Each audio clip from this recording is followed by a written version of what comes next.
ফার্স্টে আমরা একটু লবণ আর আদা বাটা দিয়ে মিক্স করে নিব, মেখে নিব ভালো করে। তারপর কড়াইয়ের মধ্যে পরিমাণ মতো তেল দিয়ে রোস্টগুলো ছেড়ে দিব।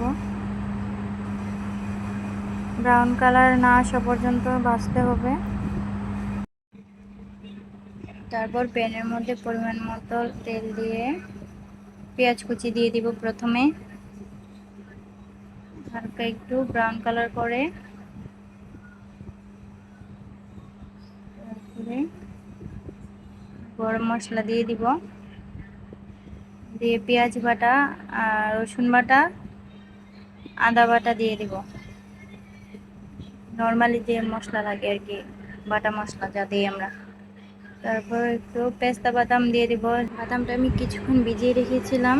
তারপর আমি একটু ধনিয়া গুঁড়া আর হালকা একটু কালারের জন্য লাল মরিচ দিয়েছি, পরিমাণ মতো লবণ।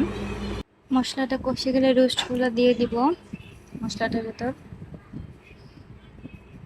তারপরে দুধ দিয়ে দিব,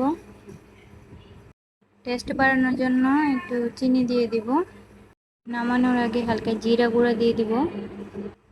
তৈরি হয়ে গেল আমাদের 2 মিনিট